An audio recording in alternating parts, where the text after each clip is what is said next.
Seekor ikan hiu tutul terdampar di pesisir pantai desa kawasan Rube Mempayung, Kecamatan Susuh, Kabupaten Aceh Barat Daya. Ikan tersebut awalnya bersangkut ke dalam pukat para nelayan setempat dan terseret ke bibir pantai. Mengetahui adanya seekor hiu tutul besar dengan panjang lebih kurang 5 meter dengan bobot lebih kurang 2 ton tersangkut dalam jaring pukat. Puluhan nelayan langsung melakukan upaya pelepasan jaring dan menyelamatkan ikan yang dilindungi tersebut. Upaya penyelamatan dilakukan secara manual dengan cara mendorong ikan tutul kembali ke habitatnya. Lantaran tingginya gelombang yang menerjang kawasan tersebut, upaya penyelamatan secara manual tersebut tak membuahkan hasil.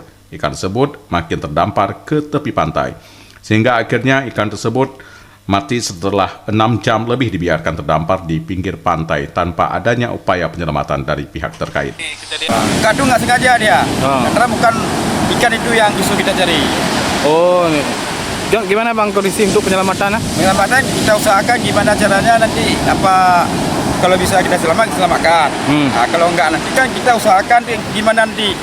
Apakah kita itu kita tanam. Yang mengetahui adanya ikan tutul yang terdampar, warga ramai-ramai mendatangi lokasi, tak hanya menyaksikan adanya juga melakukan self foto dengan latar belakang ikan hiu tutul. Dari Abdia, Dimas Wadi melaporkan.